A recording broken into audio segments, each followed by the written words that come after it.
दीपक देता है रोशनी फैलाने की प्रेरणा, फलदायी वृक्ष देता है देने की प्रेरणा, मधुबन देता है महकते रहने की प्रेरणा, महान व्यक्ति देते हैं जीवन जीने की प्रेरणा।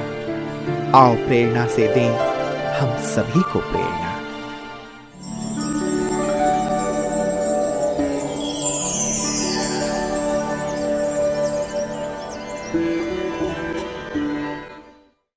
सोनेगांव भारत के महाराष्ट्र राज्य के नागपुर जिले में स्थित एक शहर है।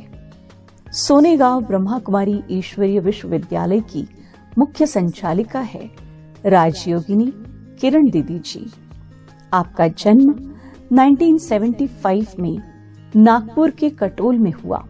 बचपन से आप पढ़ाई करना, चित्रकला आदि में विशेष रुचि रखते थे।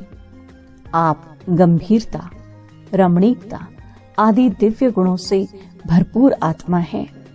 1992 में आपको चंद्रपुर से ईश्वरीय ज्ञान की प्राप्ति हुई। 1997 में आपने मधुबन पावन भूमि पर अव्यक्त बाप दादा से ईश्वरीय मिलन मनाया और तुरंत ही अपना जीवन परमात्मा की सेवा में समर्पित कर दिया। तब से आप चंद्रपुर, मुंबई, सांता क्रूज, नागपुर आदि स्थानों पर सेवाएं देते हुए 2014 से सोनेगांव में अपनी ईश्वरीय सेवाएं प्रदान कर रही हैं।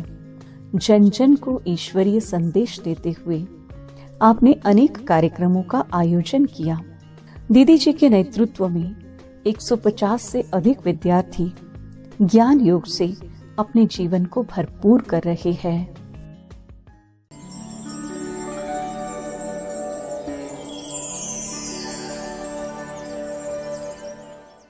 मेरा बचपन एक धार्मिक और साधारण परिवार में हुआ। परिवार में ऑलरेडी एक दान पुण्य वाला और धार्मिक जहाँ से क्रियाकलाएं चलती थी, इस प्रकार परिवार में सब चलता था। मेरा बचपन से एक ड्राइंग में और पढ़ाई पढ़ने में विशेष इंटरेस्ट था। मैं पढ़ाई पढ़कर डॉक्टर बनना चाहती थी, लेकिन पढ़ते पढ़ते जब मैं 9th क्लास में आई तो इस ज्ञान का परिचय हमें मिला। हमारे पड़ोसन तब इस क्लास में जाते थे, तो मैंने उनसे पूछा कि आप कहाँ जाते हो और क्या पढ़ते हो, तो उन्होंने इस नॉलेज के बारे में पढ़ाया। तभी मैं उनके साथ में सेंटर पर गई। सेंटर पर मुझे मेडिटेशन और वहाँ का जो एक पीसफुल एटमॉस्फेयर है उसने बहुत ही अट्रैक्ट किया और तब से फिर मैं इस ज्ञान में इंटरेस्ट लेने लगी। मैगजीन्स पढ़ना, मुरली पढ़ना, लिटरेचर पढ़ना, ऐसे करते करते मैं सेकंड ईयर तक पढ़ते गई और उनके साथ साथ सेंटर पर जाती गई। फिर सेकंड ईयर में माउंट आबू में जाने का एक मौका आया कि वहाँ कन्याओं का ट्रेनिंग रखा था। तो कन्याओं के ट्रेनिंग के लिए फिर मैं सेकंड ईयर में पढ़ती थी, तो उस समय माउंट आबू में गई और मधुबन में जाते ही मुझे एक बहुत ही सुंदर एक नए जीवन का अनुभव होने लगा। वहाँ का बहनों का सादगीपूर्ण जीवन, आध्यात्मिक क्लासेस, राजयोग के बारे में बताना। तो फिर वहाँ से मैंने डिसीजन लिया कि अपने को ये ब्रह्मा कुमारी बनना है और एक ज्ञान योग मुझे बहुत अच्छा लगने लगा। तो फिर मैंने ज्ञान योग में मेरी रुचि बढ़ती गई और सेंटर पर जाना, बहनों के साथ रहना, सेवा करना, यह सब मेरा धीरे धीरे शुरू होता गया। फिर 96 एग्ज़ाम के बाद में 96 से ही मैंने सेंटर पर रहना शुरू किया। सेंटर पर का जीवन भी मुझे बहुत अच्छा लगने लगा, जैसे कोई सारी दुनिया अपने को यहाँ ही मिल गई है, संसार ही यह बन गया है, इस तरह। और बाद में पहली बार मेरा 97 में बाप दादा से मिलन मनाना हुआ। तो उस समय नवंबर 97 में बाबा ने अव्यक्त मुरली चलाई थी कि मनोबल को बढ़ाओ और मनसा सेवा करो। तो भले ही छोटे थे तो इतना कुछ समझ में नहीं आता था, लेकिन वो बाबा के जो शब्द है, महावाक्य है कि अपनी मनसा को पावरफुल बनाओ, अपने मनोबल को बढ़ाओ और विश्व की आत्माओं को शक्तियों का, शांति का दान दो। तो जब से लेके मुझे एक वही मन में आता था कि ये मनोबल मनसा सेवा क्या है, और विशेष आज भी मैं इस सेवा में इंटरेस्ट रखती हूँ। तब से मैंने ध्यान रखा है कि हमें अपने मनोबल को सदा बढ़ाए रखना पड़ता है और मनसा को भी साफ, स्वच्छ, पावरफुल रखने के लिए किसी प्रकार के अवगुणों का या बाह्य कोई बातों के चिंतन मनसा में चलेगा तो हमारी मनसा इतनी क्लियर नहीं रह पाएगी। तो तब से लेकर आज दिन तक मैं अपने इस मनोबल और मनसा सेवा पर विशेष अटेंशन रखती हूँ और अपना मनोबल सदा बढ़ा रहे, मन सदा शांत प्रसन्न रहे, इस बात पर भी अटेंशन रखती हूँ। सेवाओं के अपने इस यज्ञ का एक विशेष सब्जेक्ट है सेवा, जो बहुत अच्छा लगता है। तो सेवाओं में मेरा अनुभव ऐसा रहा कि 2 प्रकार के अभियान में मैं गई थी। एक अपने एजुकेशन विंग का अभियान था और शिपिंग एंड एविएशन विंग का अभियान था। तो इस अभियान में जगह जगह जाकर के जो बाबा का ज्ञान औरों को सुनाते थे, तो उसमें एक विशेष प्रकार का आनंद भी आया और कई प्रकार के अनुभव भी आए और कई बातें सीखने को भी मिली। और एक बात की बात है कि जब ब्रह्मपुरी पे रहती थी और वहाँ बहुत बड़ा प्रोग्राम करना था, लेकिन इतना मैन पावर और मनी पावर नहीं था, तो बस एक बाबा के साथ रूह रिहान करते हुए बाबा की मदद से कदम रखा तो वह प्रोग्राम बहुत ही अच्छी रीति से सफल हुआ। और वैसे भी कई बातें हैं इस ब्राह्मण जीवन की कि सेवाओं में चाहे वो कार्य कितना भी बड़ा हो तो शुरू में हमें लगता है कि हम कैसे कर पाएंगे, कैसे हो पाएगा, लेकिन जैसे ही बाबा के सामने बैठते हैं, बाबा से बात करते हैं, बाबा से शक्ति लेते हैं, दुआएं लेते हैं, तो वो कार्य बहुत सहज ही सफल हो जाता है। तो बाबा की जहाँ मदद है, जहाँ हमारा हिम्मत का कदम है, तो बाबा की 1000 गुना मदद है और सेवाओं का हर कार्य सफल हुआ ही पड़ा है, क्योंकि सेवा तो बाबा की है, करण करावनहार भी बाबा है, तो बराबर करा ही लेता है और सेवाओं में बाबा की मदद होती है। बड़े तो हमारी छत्र छाया है, बड़ों के साथ रहना यह भी एक भाग्य की निशानी है और बड़ों के साथ जितना हम अंग संग रहते हैं तो हम भी अनुभव से, ज्ञान योग से, खजानों से अपने आप भरपूर होते जाते हैं। अनुभव में ऐसे ही एक आदरणीय राजयोगिनी पुष्पारानी दीदी जी के साथ का, बड़े दीदी जी के साथ का एक अनुभव है कि वाशी सेंटर का उद्घाटन होने जा रहा था। तो उस समय विदर्भ की बड़ी बड़ी बहनें और बड़े दीदी जी सभी साथ में जा रहे थे, उनके साथ में मैं भी जा रही थी। हम लोग गए, प्रोग्राम हुआ और वहाँ से रिटर्न आते समय फिर जर्नी में मेरा रिजर्वेशन कंफर्म नहीं था, तो मेरी अपनी कोई सीट नहीं थी। तो रात होने के बाद सभी बहनें, बड़े दीदी वगैरह सब सो गए और मैं ऐसे ही अकेले बैठी थी। तो बड़े दीदी का मेरे तरफ ध्यान गया और दीदी ने पूछा कि किरण तू अभी तक सोई नहीं? तो मैंने बोला दीदी कोई सीट ही नहीं है, इसलिए मैं चुपचाप बैठी हूँ, कोई बात नहीं, मैं रात भर ऐसे ही हो जाएंगे, जर्नी भी हो जाएंगे और मैं बैठे रहूँगी, बैठे बैठे सो जाऊँगी। लेकिन इतने बड़े दीदी जी ने खुद अपने सीट पर दीदी आधे इसमें सोए और आधे इसमें बोला कि किरण तू इसमें सो जा।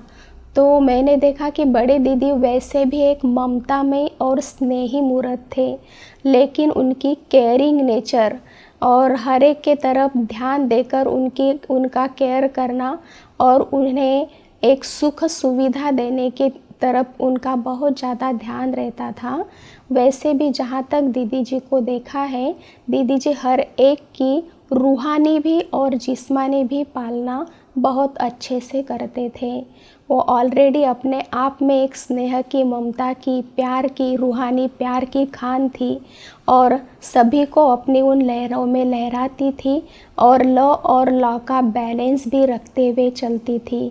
तो इस प्रकार दीदी जी के प्यार का भी अनुभव में मैं बहुत अच्छे से पली हूँ और उस प्यार में हम छोटे से बड़े भी हुए हैं। ऐसे ही साथ में आदरणीय रजनी दीदी, उनका एक आवाज़ में जितने मीठापन है उतना ही उनका नेचर में भी बहुत अच्छा मधुरता और मीठापन है। कोई भी प्रॉब्लम हमें चलते हुए आती है या कुछ भी हमें कारोबार का भी कुछ दीदी को पूछना रहा तो दीदी बहुत ही प्यार से उसका समाधान करते हैं। चलते चलते सेवा के फील्ड में भी कुछ अगर प्रॉब्लम आ जाए या और कोई सरकमस्टांस आ जाए और हम दीदी के पास अपना भारी दिल लेकर के गए और दीदी को बात सुनाते हैं तो दीदी एकदम हल्का कर देते हैं। अपने प्यार के, लव के और स्नेह के आधार पर, मोहब्बत के आधार पर वो बातों को इतना सहज सुलझा देती है और बोलते कोई बात नहीं, ऐसे कर लेना। तो रजनी दीदी जी में भी यह एक बहुत बड़ा ममता में माधुर्यता, मीठापन, यह नेचर भी है, उनकी वाणी भी है। तो उनके साथ में रहते हुए भी उनके मिठास का, मीठी नेचर का, स्नेह में, मातृत्व में पालना का बहुत अच्छा अनुभव में हम अभी भी पल रहे हैं और आगे भी पलेंगे। वो अपने लाड़ प्यार और शिक्षाओं से हमें अपने संग चला रहे हैं। हमारा इस ब्राह्मण जीवन यही अपने आप में अमूल्य जीवन है और उसमें भी समर्पित जीवन के बारे में क्या कहा जाए।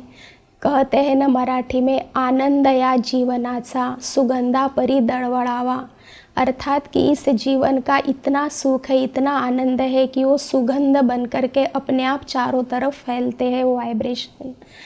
तो यह ब्राह्मण जीवन इस संगम युग विशेष युग है, अमूल्य युग है और इस अमूल्य विशेष युग में हम जैसे भाग्यशाली आत्माओं को यह ब्राह्मण जीवन मिला और उसमें से भी पद्मापदम भाग्यशाली आत्माओं को यह समर्पित जीवन का आनंद या सुख इस संगम पर मिला हुआ है।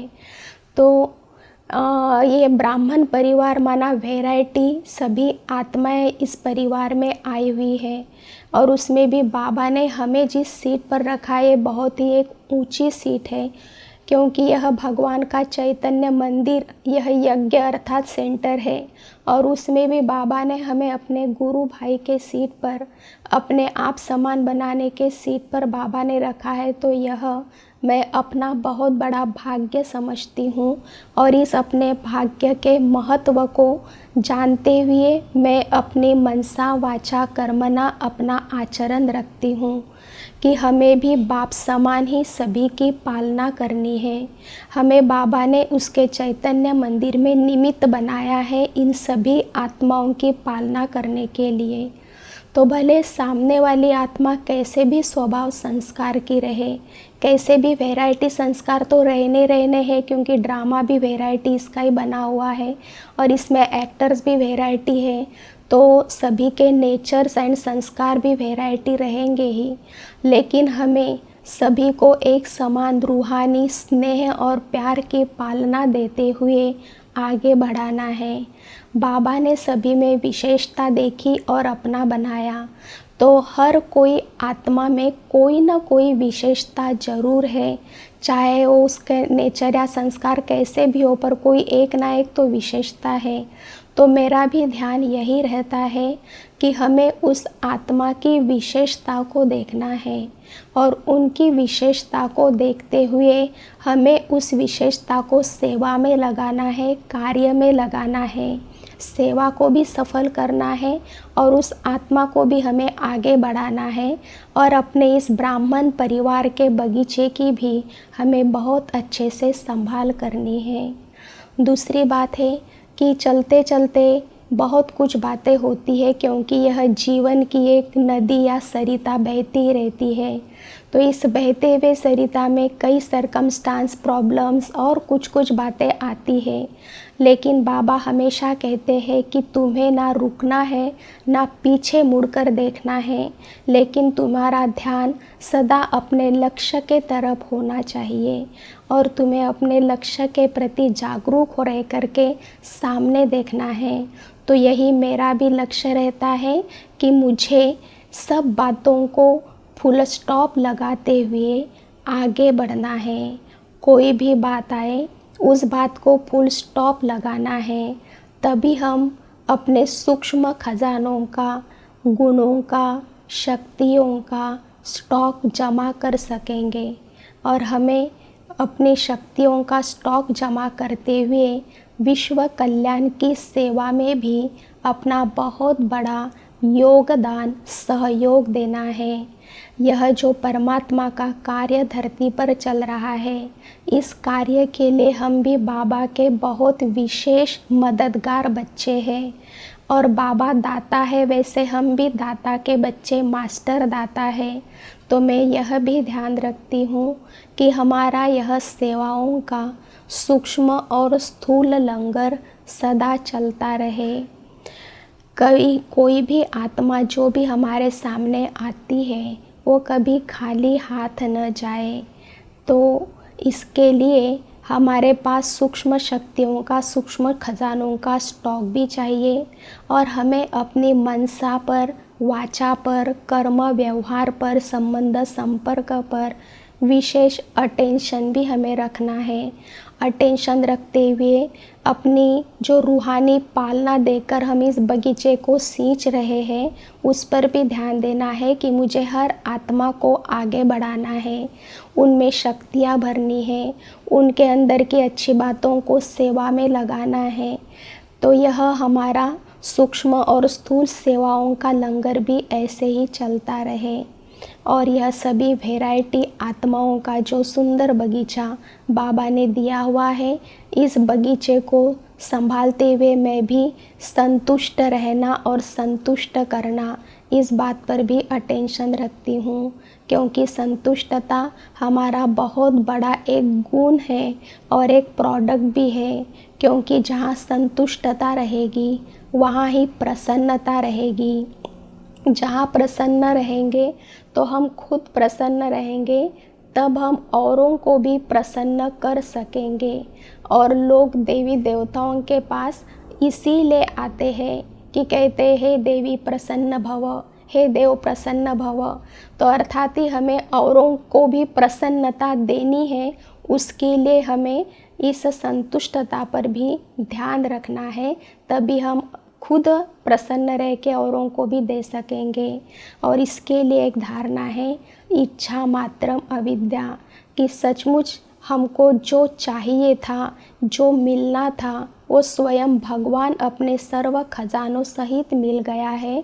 तो अब हमें और क्या चाहिए? स्वयं परमात्मा मिला, परमात्मा खजाने मिले, हमारा भविष्य 100% श्योर और अच्छा है, उज्जवल है। तो अब हमें और क्या चाहिए? तो किसी भी प्रकार की हमें इच्छा नहीं है और ना ही किसी से कुछ लेने की अपेक्षा और इच्छा है। तो यह भरपूरता ही हमें संतुष्ट रखती है और संतुष्टता ही हमें प्रसन्नता दिलाती है, और हम भी और हमारे से दूसरे भी सदा संतुष्ट और प्रसन्न रहते हैं। बाबा तो हमें मुरलियों में भरपूर करते ही रहते हैं। मुरलियों में रोज़ हमें बाबा की प्रेरणाएं मिलती है, लेकिन बाबा हमेशा आजकल मुरलियों में एक बात कह रहे हैं, अचानक और एवर रेडी। तो जो भी सरकमस्टांस अभी हमें दिखाई दे रहे हैं, सो तो बता ही रहे कि कभी भी कुछ भी अचानक हो सकता है।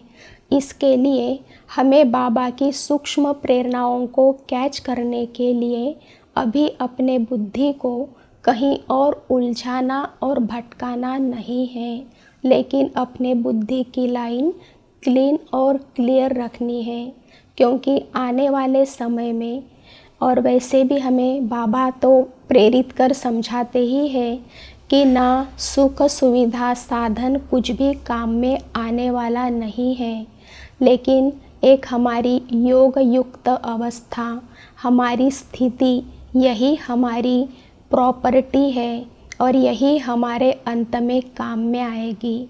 तो इसीलिए मैं विशेष स्वयं भी इस बात पर ध्यान रखती हूँ, अटेंशन रखती हूँ कि अपने बुद्धि की लाइन सदा क्लीन क्लियर रहे, बुद्धि स्वच्छ रहे, महीन रहे।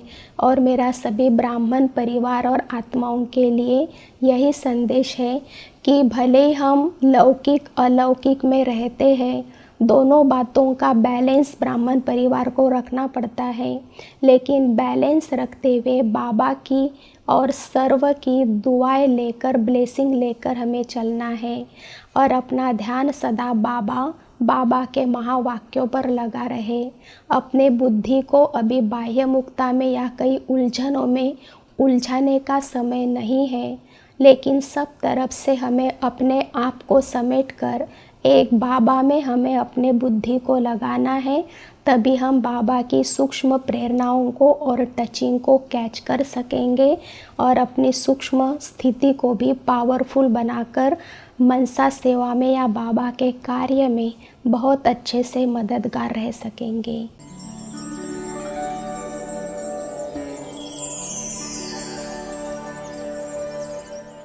मैंने अपने जीवन में यह अनुभव किया कि किरण दीदी के साथ बीच बीच में जब हम संपर्क में आते हैं तो मुझे यह अनुभव हुआ कि किरण दीदी जो थे वो अपने जीवन में अपने संस्कारों के द्वारा उन्होंने अनेक आत्माओं का जीवन भी परिवर्तन किया। और वो जब बाबा के महावाक्य ब्राह्मण वत्सों के आगे जब सुनाते हैं तो बहुत रमणीकता से, बहुत सुंदर रीति से बाबा के महावाक्यों को वो सुचारू रूप से सुनाते हैं। और उनका स्वभाव बहुत गंभीर है, लेकिन गंभीर होते हुए भी हर आत्माओं को बहुत हर्षित कर देते हैं। दीदी का जो कुछ नॉलेज दीदी देते हैं उसके बारे में मेरे को मेरे बिज़नेस में भी उसका बेनिफिट होता है।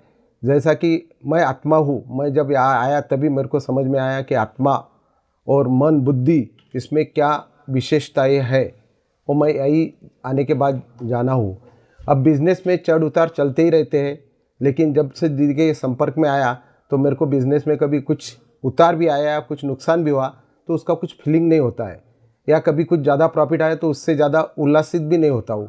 ये सब मेरे को यहाँ दीदी के वजह से सब मालूम पड़ा। दीदी की ये विशेषता है कि वो हर एक की विशेषता देख के सेवा में लगाती है बखूबी से। और दीदी का मुरली से बहुत प्यार है। रोज़ की मुरली में जो भी धारणा युक्त बातें आती है वो दीदी का ऐसा रहता है आग्रह कि वो उसी दिन धारणा वो करनी चाहिए। हमने सेवा के लिए भी दीदी बहुत प्रेरित करती रहती है। किरण बहन जो हैं उनका मेरे सर के ऊपर बहुत बड़ा हस्त रहा है। उन्होंने मेरे डिप्रेशन को और मेरी जितनी भी परेशानियां थी उनको दूर करने में बहुत मदद करी है। किरण बहन का स्वभाव बहुत मृदु है और बहुत आत्मीयता रखती हैं वो सबके साथ। सबसे ख़ास बात कि वो अपना सा बना के हमको यहाँ पे इस सेंटर पे रखा हुआ है उन्होंने। जब से किरण दीदी आई इस सेंटर की बहुत ही प्रोग्रेस हुई। शुरुआत में बच्चे बहुत कम थे, लेकिन जब से किरण दीदी ने इस सेंटर का चार्ज संभाला है बच्चों में बहुत बढ़ोतरी हुई। और अभी डेली मुरली में कम से कम 30 बच्चे रहते हैं। किरण दीदी की विशेषता ये है कि वो जब मुरली सुनाती है तो मुरली के अंदर जो गहरे राज होते हैं उनको अच्छे से एक्सप्लेन करती है ताकि सिंपल वर्ड्स में वो समझ में आए। दीदी जी की सबसे सुंदर विशेषता जो मुझे लगती है वो है दीदी जी का बाबा के प्रति सच्ची निष्ठा और गहरा योग। दीदी जी में एक अद्भुत कला है लोगों को अपना बनाने की। दीदी जी सिर्फ कानों से नहीं सुनते, लेकिन दिल से सुनते हैं और शब्दों से नहीं बल्कि संकल्पों से लोगों को सहयोग देते हैं। दीदी जी का स्वभाव शांत है, गंभीर है, लेकिन उनके कर्म और संस्कार उनके बारे में बहुत कुछ कह जाते हैं। लेकिन दीदी जी जितनी ही गंभीर है उतनी ही रमणीक भी है। तो चीज़ों को बैलेंस करना मैंने दीदी जी से सीखा है।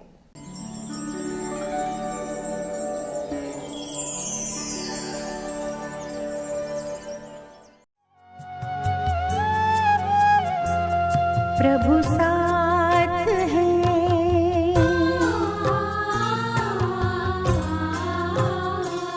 प्रभु साथ है तो जीवन में हार का डर कैसा। प्रभु साथ है तो जीवन में हार का डर कैसा। मन को बना लो निर्मल दर्पण, कर्म हो कुंदन जैसा। पल पल मिलेगी सफलता,